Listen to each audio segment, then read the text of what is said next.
Hi hello and नमस्कार आप सबका स्वागत है आपके अपने चैनल शैक ऑफ लिमिटलेस एजुकेशन में। आज हम परसेंटेज के नेक्स्ट स्टेप के क्वेश्चंस करेंगे जो कि बेस्ड हैं वेरिएबल्स पे। क्वेश्चंस को स्टार्ट करने से पहले हमारे चैनल पे जो न्यू है चैनल को सब्सक्राइब करना ना भूलिए और बेल आइकन को भी हिट करना बिल्कुल मत भूलना। तो आइए स्टार्ट करते हैं। क्वेश्चंस को स्टार्ट करने से पहले पहले कुछ समझेंगे, देन क्वेश्चंस को हम स्टार्ट करेंगे। कुछ ऐसे पॉइंट्स को डिस्कस करेंगे जो कि हमारे क्लैरिटी देगा हमें कि इस टाइप के क्वेश्चंस कैसे होते हैं। जो हम मेथड को यहाँ पे डिस्कस करने वाले हैं उस मेथड को हम किस टाइप के क्वेश्चंस में यूज़ कर सकते हैं। तो देखो, जैसे कि आपको यहाँ पे लिखा हुआ है questions based on variables. Variables means very करता है, जो चेंज करता है। वेरिएबल्स का मीनिंग यही है, आप सबने पहले भी पढ़ा होगा छोटी क्लासेस में। वेरिएबल्स मीन्स जिसकी वैल्यू चेंज होती है उसको हम बोलते हैं वेरिएबल्स, और इसके अपोजिट में क्या होता है, कांस्टेंट, जिसकी वैल्यू फिक्स्ड होती है। कांस्टेंट से रिलेटेड क्वेश्चंस हम नेक्स्ट क्लास में देखेंगे, इस क्लास में हम वेरिएबल से रिलेटेड देखते हैं। देखिए होता क्या है इसमें बेसिकली, वेरिएबल से रिलेटेड क्वेश्चंस किस टाइप के होते हैं। आपके पास क्या होगा, A into B is equal to C, इस टाइप के क्वेश्चंस होंगे। ये जो सी है ना, यही आपके पास क्या है, वेरिएबल है। वेरिएबल मीन्स इसकी वैल्यू चेंज होगी। अब चेंज कैसे होगी आपको वो चीज़ समझनी है। देखिए चेंज कैसे होगी ये वैल्यू। अभी हम यहाँ पे बात कर रहे हैं फॉर्मूले की, length into breadth is equal to area. ये लिखते ही आप सबको पता लग गया होगा कि ये किसके एरिया की यहाँ पे बात हो रही है। हम यहाँ पे ये बात कर रहे हैं रेक्टेंगल के एरिया की। रेक्टेंगल का एरिया क्या होता है, लेंथ इनटू ब्रेथ। अब देखो ये दोनों जो वैल्यूज़ हैं, इस लेंथ को हम ए लेट कर सकते हैं और ब्रेथ को हम बी लेट कर सकते हैं। जब इन दोनों को मल्टीप्लाई करवाएंगे तो हमारे पास आंसर आता है। अब क्या आंसर, कोई भी आपको लेंथ और ब्रेथ दे रखा हो, क्या आंसर हमेशा सेम आता है? रेक्टेंगल का एरिया सेम आता है? नहीं, वो चेंज होता रहता है। कैसे? लेंथ और ब्रेथ की वैल्यू से। तो ये ए क्या हो रहा है, चेंज हो रहा है, तभी इसको क्या बोलते हैं, हम वेरिएबल बोलते हैं। सेम ऐसे ही एक और फॉर्मूला होता है हमारे पास, side into side is equal to A. अब ये लिखते भी आपको समझ आ गया होगा कि ये किस चीज़ का फॉर्मूला होता है हमारे पास, ये स्क्वायर का फॉर्मूला होता है। ठीक है, side into side S square, यानी किसका फॉर्मूला होता है हमारे पास, एरिया ऑफ स्क्वायर। अब यहाँ भी आपके पास साइड दे रखी है, जब आप उन्हें मल्टीप्लाई करवाते हैं जो आपके पास एरिया आता है, क्या वो सारी, हम कोई भी वैल्यू दे रखी है साइड को, क्या एरिया हमेशा सेम आता है? नहीं, एरिया क्या करता है, वेरी करता है, डिपेंड करता है वो एस की वैल्यू पे। तो ए भी आपके पास चेंज होता है, तो हम बोल सकते हैं कि ये ए भी कैसा है, वेरिएबल है। और किसी का फॉर्मूला ले लीजिए यहाँ पे, जैसे अभी हम सर्कल का फॉर्मूला ले रहे हैं। क्या फॉर्मूला ले रहे हैं, पाई आर इंटू आर। अब ये पाई की वैल्यू तो हमेशा सेम रहती है, कांस्टेंट रहता है, इसको डिस्कस नहीं करेंगे। वैल्यू किसकी चेंज होती है, आर की। अब आर की वैल्यू चेंज हो रही है और 2 टाइम्स आर होता है, तो फर्स्ट आर को हम ए बोल सकते हैं और सेकेंड आर को हम बी बोल सकते हैं। R into r is equal to एक एरिया बन के आता है। ठीक है, किसका एरिया होता है ये, पाई आर स्क्वायर, सर्कल का एरिया होता है हमारे पास। अब आर की वैल्यू पे ए क्या होता है, डिपेंड करता है। आर की वैल्यू चेंज होती है तो ए भी क्या होता है, चेंज होता है। क्या आर की वैल्यू कुछ भी हो, ये सेम रहता है, कांस्टेंट रहता है? नहीं, ए की वैल्यू क्या होती है हमारे पास यहाँ पे, चेंज होती है। तो ये ए भी क्या है, चेंज हो रहा है, तो इसको भी क्या बोलते हैं, हम वेरिएबल बोलते हैं। एक और फॉर्मूला ले लेते हैं, हम area of right angle triangle ले रहे हैं। ठीक है, क्या ले रहे हैं, area of right angle triangle. क्या फॉर्मूला होता है हमारे पास, 1/2 बेस इंटू हाइट। अब 1/2 तो हमेशा सेम रहता है, तो कांस्टेंट है, इसको भूल जाइए। अब बेस इंटू हाइट पे जाइए। अब बेस क्या है, उसको ए लेट कर सकते हैं, हाइट क्या है, बी लेट कर सकते हैं, यानी दो वैल्यू है और दोनों क्या होती है, मल्टीप्लाई में होती है। इन्हें सॉल्व करके 1/2 बेस इंटू हाइट को सॉल्व करके हमारे पास क्या आता है, एरिया आता है, that is area of right angle triangle. Right angle triangle का हमारे पास क्या आता है, एरिया आता है। अब यहाँ पे आपके पास क्या है, दो वैल्यू है, उन दोनों वैल्यू का प्रोडक्ट है। जब वैल्यूज को मल्टीप्लाई करवा रहे हैं तो हमारे पास एक एरिया आ रहा है। क्या ये एरिया हमेशा सेम रहता है, चाहे बी और एच की कुछ भी वैल्यू दी हो? नहीं, ए क्या होता है, चेंज होता है। तो यानी इस चेंज हो रहा है तो इसको भी हम क्या बोल सकते हैं, वेरिएबल बोल सकते हैं। तो जो इस टाइप के क्वेश्चंस होते हैं, A into B is equal to C, अगर सी चेंज हो रहा है तो उसको हम क्या बोलेंगे, क्वेश्चंस बेस्ड ऑन वेरिएबल्स। इसी में एक और चीज होती है, वो भी समझिए। वो एरिया से रिलेटेड नहीं है, बट एक कंसेप्ट है जो कि A into B is equal to C से रिलेटेड होता है। और वो क्या होता है, that is price into consumption is equal to expenditure. Is equal to expenditure means price को आप क्या लेट कर सकते हैं, ए, कंजप्शन को आप लेट कर सकते हैं बी, इज इक्वल टू आएगा एक्सपेंडिचर। अब ये होता क्या, प्राइस, किसी प्रोडक्ट का कोई प्राइस है, कंजप्शन कि आप उसको कितना यूज़ कर रहे हैं, कितना आप उसको पर डे के अकॉर्डिंग या पर मंथ के अकॉर्डिंग कितना आप उसे कंज्यूम कर रहे हैं, यूज़ कर रहे हैं, that is consumption. And expenditure, उसको यूज़ करने के लिए उसको कुछ ना कुछ प्राइस देना पड़ता है, उसको मल्टीप्लाई करके जितना आप खर्च कर रहे हैं उस चीज़ को हम क्या बोलते हैं, एक्सपेंडिचर बोलते हैं। अब जो भी प्राइस रहे या कुछ जितना मर्जी आप यूज़ करें, कि हमेशा उसका एक्सपेंडिचर यानी उसका जो आप शॉप वाले को पैसे दे के आ रहे हैं, वहाँ पे स्पेंड करके आ रहे हैं, वो एक्सपेंडिचर है क्या, वो हमेशा सेम रहता है, नहीं, ये भी क्या करता है, चेंज होता है। तो इसको भी किसकी कैटेगरी में हम लेके आ सकते हैं, A into B is equal to C, where C is a variable, इस कैटेगरी में हम लेके आ सकते हैं। तो अब हम मेनली क्या करेंगे, क्वेश्चंस डिस्कस करेंगे about length, about rectangle, about square, about circle, about triangle and about price into consumption is equal to expenditure. Okay, अब A into B is equal to C की टाइप्स के question हम क्या करते हैं, discuss करते हैं। आपको ये वाली जो कहानी है वो और भी ज़्यादा क्लियर हो जाएगी। तो देखिए questions. First question is, if length and breadth of a rectangle increases by 10% and 40% respectively, then find the percentage change in area. क्या कह रहा है, आपके पास एक लेंथ और ब्रेथ है, उन दोनों के जो डायमेंशंस है लेंथ और ब्रेथ की वो इंक्रीज करिए 10% और 40%। तो आपको बताना है तो परसेंटेज में भी कितना चेंज आएगा, परसेंटेज भी क्या इंक्रीज होगा, डिक्रीज होगा, और कितना होगा, हमें ये चीज़ बतानी है। तो देखो किस टाइप से क्वेश्चन आपको करना है। सबसे पहले हमारे पास क्या होता है, length into breadth is equal to area, यही चीज़ होती है हमारे पास। अब दो यहाँ पे हमारे पास पॉइंट गिवन है, एक ओरिजिनल जो आपके पास पहले था, सेकंड न्यू जो आपने क्या करा है, इंक्रीज करके यहाँ पे आपने यहाँ मेंशन किया। तो किस टाइप से आप लिखेंगे, तो पहले हमें क्या करना है, ओरिजिनल वाला हमें गिवन नहीं, तो आप इसे लेट कर लीजिए। हम यहाँ पे क्या लेट करेंगे, length which is 10, breadth which is also 10, तो एरिया क्या बन जाएगा 100। अभी आपको समझ आ जाएगा यहाँ पे 10 हमने क्यों लिया, कुछ और भी ले सकते थे, 5 भी ले सकते थे, 15 100 भी ले सकते थे, हमने यहाँ पे 10 क्यों लिया है, ये चीज़ आपको समझ आ जाएगी। अब देखो आपको क्या गिवन है, यहाँ पे आपको कह रहा है कि ये जो इसका लेंथ है वो 10% इंक्रीज कर रही है, और ब्रेथ कितना परसेंट इंक्रीज कर रहा है, ब्रेथ 40% इंक्रीज कर रहा है, ठीक है। अब देखो 10 का 10% इंक्रीज कर रहा है, तो कितना इंक्रीज कर रहा होगा वो, आपको वो चीज़ देखनी है। देखो अगर ये क्या आपके पास 10 है, 100 होता, अब एक चीज़ समझो यहाँ पे, जब 100 था, 100 का आप 10% इंक्रीज कर रहे थे, तो आप उसको आप कैसे लिख रहे थे, 100 का 10% इंक्रीज कर रहा था तो क्या बन रहा था, 110 बन रहा था या नहीं।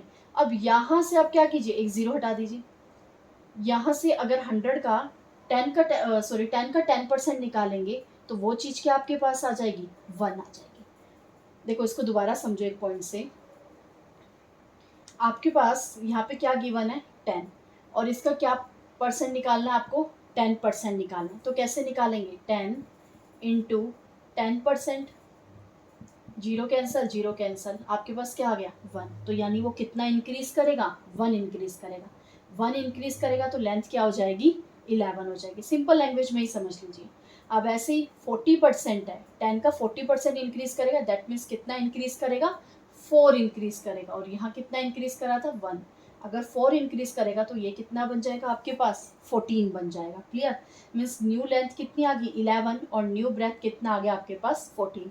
जब आप ये 11 इंटू 14 को मल्टीप्लाई करवाएंगे, और मल्टीप्लाई क्यों करवाएंगे, बिकॉज हमारे पास फॉर्मूला ही रेक्टेंगल का यही होता है, लेंथ इंटू ब्रेथ, तो आपके पास एरिया कितना आ जाएगा 154, कितना आ जाएगा 154। अब देखो क्वेश्चन में आपको क्या फाइंड आउट करना था, find the percentage change in its area.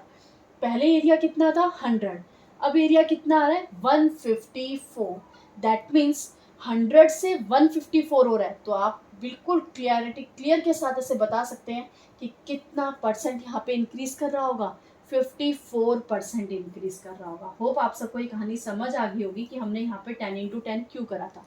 इसका रीज़न था यहाँ पे 100% बन जाएगा, और यहाँ जितना भी परसेंट बन रहा हो हम उसमें से 100 माइनस ईजिली कर सकते हैं। और वैसे भी देखते ही समझ आ रहा होगा आपको कि सिर्फ 54 का यहाँ डिफरेंस है, तो कितना परसेंट इंक्रीज कर रहा है, 54% इंक्रीज कर रहा है। तो आपका जो एरिया है, परसेंटेज चेंज इन एरिया, तो वो क्या आ जाएगा 54% आंसर। क्लियर? सबको क्लियर हो गया होगा? एक बार दोबारा समझिए। आपको क्या गिवन था, लेंथ में इंक्रीज हो रहा है 10%, ब्रेथ में इंक्रीज हो रहा है 40%, तो बताओ एरिया में कितना इंक्रीज होगा। इंक्रीज तो हम तब करेंगे ना जब हमें ओरिजिनल पता होगा, तो आप क्या करेंगे, ओरिजिनल को लेट कर लेंगे, लेंथ लेट कर लिया आपने, ब्रेथ लेट कर ली, मल्टीप्लाई करवाएंगे तो एरिया आ गया आपके पास। और मल्टीप्लाई क्यों करवाएंगे, बिकॉज एरिया ऑफ रेक्टेंगल होता है लेंथ इंटू ब्रेथ। अब 10 का 10% कितना होता है 1, और 10 का 40% कितना होता है 4 होता है। ठीक है, अब 10 का 10% 1 होता है, अगर 10 में 1 इंक्रीज करेगा तो 11 बन गया, 10 में 4 इंक्रीज करेगा तो 14 बन गया। अगेन न्यू एरिया, तो लेंथ इंटू ब्रेथ करना पड़ेगा, 154 आ गया। पहले 100 एरिया था, अब 154 है, तो कितना परसेंट इंक्रीज कर गया 54%। That's your answer. होप सबको ये क्वेश्चन क्लियर हो गया होगा। नहीं हुआ है तो एक और क्वेश्चन देखिए, वो देखते ही आपको क्वेश्चन और ज़्यादा क्लियर हो जाएगा। Next question is, if length and breadth of a rectangle increases by 10% and 20% respectively, then find the percentage change in area। Same वही चीज़ है आपके पास कि इंक्रीज दे रखा है लेंथ और इंक्रीज दे रखा है कितना 10% और 20% होना चाहिए, फिर हमें परसेंटेज चेंज बताना कि न्यू एरिया जो है कितना परसेंटेज चेंज करके वो आया है। ठीक है, तो ओरिजिनल हमें नहीं पता, अगेन 10 लेट कर लीजिए, ब्रेथ भी नहीं पता, 10 लेट होगा यहाँ पे, तो एरिया क्या हो जाएगा 100 हो जाएगा। ओके, अब क्या कह रहा था, कितना परसेंट इंक्रीज कर रहा है आपके पास, यहाँ पे 10% आपके पास लेंथ इंक्रीज कर रहा है, और ब्रेथ कितना इंक्रीज कर रहा है 20% आपके पास ब्रेथ इंक्रीज कर रहा है। तो क्या बन जाएगा ये, अगर ये 10% 10 का 10% क्या होता है 1, और 10 का 20% क्या होता है 2, तो इंक्रीज करवाइए, 10 + 1 विच इज़ 11, 10 + 2 विच इज़ 12, तो मल्टीप्लाई करवाएंगे 11 × 12, तो आपके पास एरिया क्या आ जाएगा 132। अब साफ आपको दिखाई दे रहा होगा कि कितना परसेंट यहाँ पे चेंज हो रहा है, कितना +32 हो रहा है परसेंट, तो इसका मतलब 32% एरिया क्या कर रहा है, बढ़ रहा है। तो आंसर क्या आ जाएगा, इंक्रीज 32%। क्लियर? इजी था क्वेश्चन। आई थिंक सबको ये दोनों क्वेश्चन क्लियर हो गए होंगे। अब करते हैं third question. Third question is, if length and breadth increases by 1%, then find the percentage change in area। Same, अगर आपको इंक्रीज दे रखा है तो पहले ओरिजिनल पता होना चाहिए, लेट कर लिया 10 × 10, एरिया आ गया आपके पास 100। कितना परसेंट इंक्रीज करवा रहा है 1%, 1% इंक्रीज हो रहा है लेंथ में भी, और 1% इंक्रीज हो रहा है ब्रेथ में भी। तो अगर देखो 10 का 10% अगर हो रहा था तो 1 आ रहा था, देख कैलकुलेशन करके आप कर सकते हैं, 10 × 1/100, 0 से 0 कैंसल, दैट इज़ 0.1, आप कर सकते हैं, इसमें भी ज़्यादा टाइम नहीं लगा। बट अगर आप इस चीज़ को समझना चाहें, 10 का 10% कितना इंक्रीज करा था 1, अब 10 का 1% करना है, 1% करना है, यानी तो क्या हो गया, एक ज़ीरो कम हो गई, तो क्या बन जाएगा, पॉइंट बन जाएगा। ठीक है, क्या बन जाएगा, पॉइंट। तो पॉइंट है तो यहाँ क्या लिखेंगे 0.1, सेम ऐसे यहाँ भी क्या लिखेंगे 0.1 इंक्रीज कर रहा है। होप सबको ये 0.1 वाली बात समझ आ गई होगी, नहीं आई है तो अपना कैलकुलेशन कर लीजिए और अच्छे से हो जाएगा। तो 10 में 0.1 इंक्रीज करेगा तो आपके पास यहाँ पे क्या बन जाएगा, दैट इज 10.1। सेम ऐसे ही 10.1 मल्टीप्लाई करवाइए लेंथ इंटू ब्रेथ, 10.1 को, तो आपके पास आ जाएगा 102.01।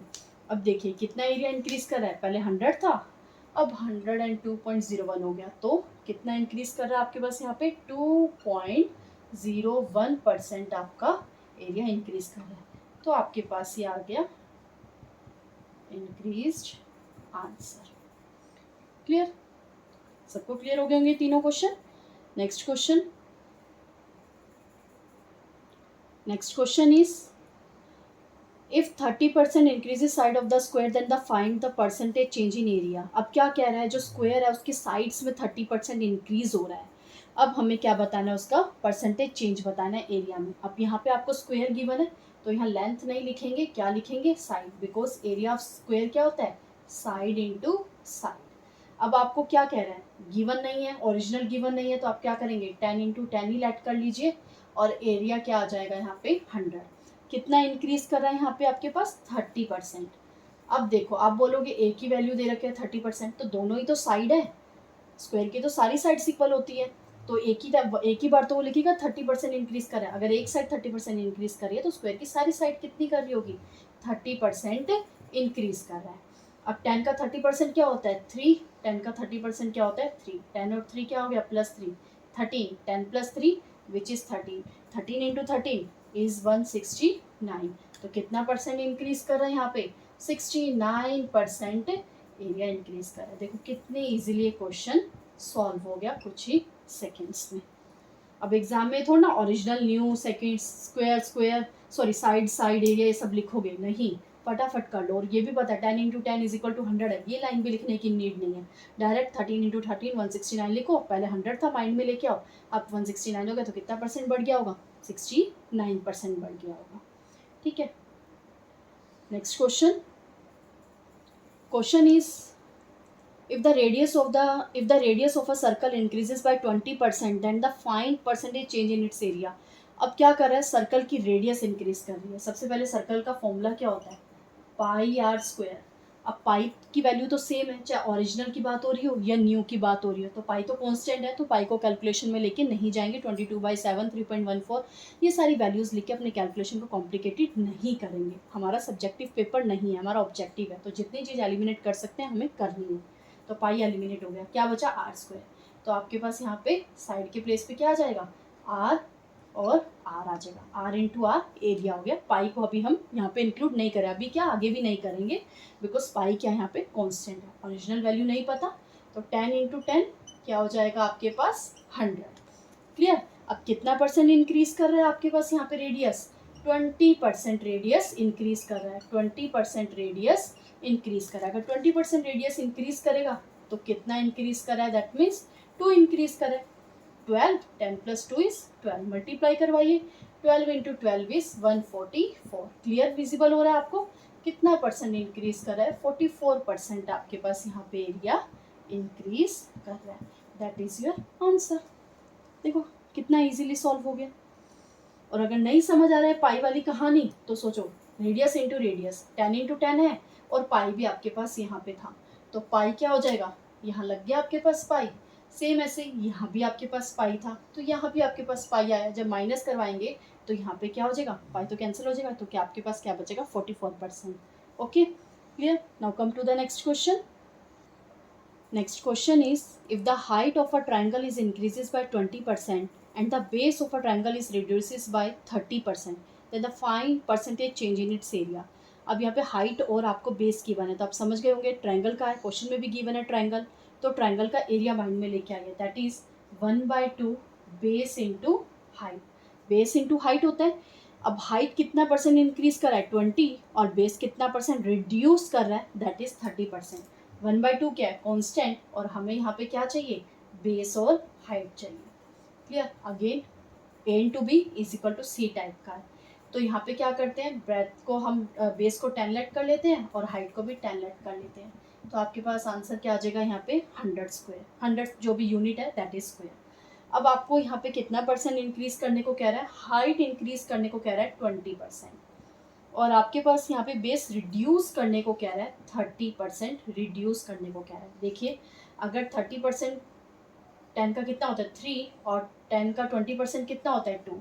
अब 10 में से 3 सब्ट्रैक्ट करवाना है बिकॉज ये रिड्यूस हो रहा है, तो आपके पास यहाँ पे क्या आ जाएगा 7, और 10 + 2 क्या होता है 12, तो 7 into 2 which is equal to 84। अब पहले 100 था, अब 84 हो रहा है, तो कितना परसेंट डिक्रीज कर रहा है, 16% से डिक्रीज कर रहा है। याद रखना, ऐसे आपको ऑप्शंस में गिवन होगा, कहीं पर इंक्रीज आएगा कहीं पर डिक्रीज आएगा। 16% इंक्रीज भी एक ऑप्शन में दिखाई देगा, 16% डिक्रीज भी एक ऑप्शन में दिखाई देगा। तो ध्यान से देखो, यहाँ 100 हो रहा है फिर 84 हो रहा है न्यू वाले में, दैट मीन 16% आपके पास यहाँ पे क्या कर रहा है, एरिया डिक्रीज कर रहा है। That is your answer. Clear, easy था क्वेश्चन। इंक्रीज डिक्रीज से घबराना नहीं है, बस पता है 10 का 30% 3 होता है, 40% 4 होता है, 50% 5 होता है, 60% 6 होता है, 70% 7 होता है। अगर इंक्रीज दिया हुआ है तो उसको प्लस करके लिख लीजिए, अगर डिक्रीज दिया हुआ है तो उसको माइनस करके लिख लीजिए, उसके बाद से मल्टीप्लाई करवाना और इसके बाद चेक करना आपके पास कितना इंक्रीज कर रहा है या फिर कितना डिक्रीज कर रहा है। Clear. Next question. Next question is, the price of rice increases by 30% and consumption increases by 20%. What effect is recorded in the expenditure. अभी आपको समझाया था स्टार्टिंग में कि price into consumption is equal to expenditure, भी हमारे पास इसी type के क्वेश्चंस में आता है। That is question based on variables, because expenditure की वैल्यू क्या होती है, चेंज होगी। ठीक है, अब देखो अगेन आपको क्या दे रखा है, इंक्रीज वाला ऑप्शन दे रखा है, ओरिजिनल गिवन नहीं है। तो आप क्या करेंगे, ओरिजिनल के लिए 10 इंटू 10 लिखेंगे तो वो आपके पास क्या बन जाएगा, 100। याद रखना ये P into C is equal to E किस टाइप से वर्क करेगा, जैसे area of triangle, area of square, area of rectangle जैसे वर्क किया था, वैसे ही प्राइस इंटू कंजप्शन यानी A into B is equal to C type में ये वर्क करेगा। ठीक है, अब आपने लेट कर लिया, प्राइस भी लेट कर लिया 10 और कंजप्शन लेट कर लिया 10, तो एक्सपेंडिचर क्या हो जाएगा 10 into 10 which is equal to 100।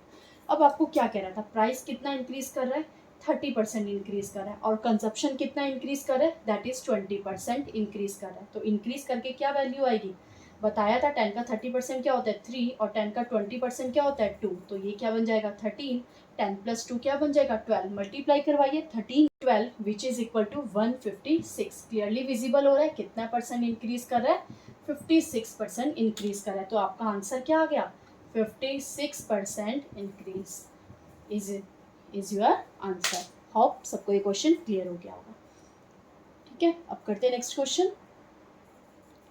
Question is, if 10% increases in the length of a rectangle, then find how much percent increase in the breadth so that its area increases by 43%। देखो ध्यान से, अब यहाँ पे breath का आपको नहीं given है कितना परसेंट इंक्रीज कर रहा है, यहाँ पे एरिया का आपको गिवन है कि वो कितना परसेंट इंक्रीज कर रहा है। तो आपको यहाँ पे ब्रेथ की वैल्यू निकालनी है, एरिया आपको गिवन, सेम वर्क करेगा, कोई डरने वाली बात नहीं है। रेक्टेंगल है तो length into breadth is equal to area. Again 10 let करते हैं, अब यहाँ पे आपको बी की वैल्यू क्या है, 10 ही लेट करेंगे तो एरिया आपके पास क्या आ जाएगा, 100 आ जाएगा। क्लियर, यहाँ तक सबको क्लियर होगा, फर्स्ट स्टेप यही है।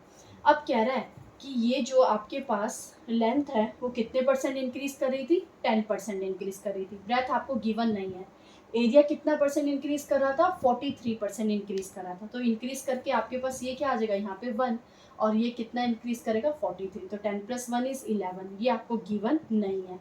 और ये अगर 43 इंक्रीज कर रहा है तो कितना बन जाएगा 143। अब देखो 11 को किससे मल्टीप्लाई करा होगा कि 143 आएगा, तो 11 को यहाँ ले जाओ डिवाइड करवा लो तो आपको पता लग जाएगा कि वो किससे मल्टीप्लाई हुआ होगा। तो आप 11 से जब डिवाइड करवाएंगे यहाँ पे तो आपको क्लियरली विजिबल होगा कि वो किससे मल्टीप्लाई हो रहा है, 13 से। तो पहले 10 था अब 13 हो रहा है, तो यानी कि कितना बड़ा है, 3 बड़ा है, 3 बड़ा है। अगर 3 का इंक्रीज आया तो आपको पता है कि 30% इंक्रीज कर रहा है क्या चीज़, breadth of the rectangle. Clear, it's your answer. Hope आज की क्लास आपको अच्छी लगी होगी, क्वेश्चन ईजी थे। इसी टाइप के क्वेश्चंस में इसी टाइप के क्वेश्चंस आते हैं, क्वेश्चंस बेस्ड ऑन वेरिएबल में इसी टाइप के क्वेश्चंस आते हैं। प्रैक्टिस करिएगा। अगर किसी क्वेश्चन में कोई डाउट हो, अगेन वही बात बोलूँगी कि कमेंट सेक्शन में उस क्वेश्चन को सेंड कर दीजिएगा, आपको उसका रिप्लाई कन्फर्मली मिलेगा। अगेन जो आज की क्लास में हमारी फर्स्ट टाइम आए थे, चैनल को सब्सक्राइब करना ना भूलिएगा, और वीडियो अगर पसंद आई हो तो चैनल को लाइक करना भी बिल्कुल मत भूलिएगा। Thank you.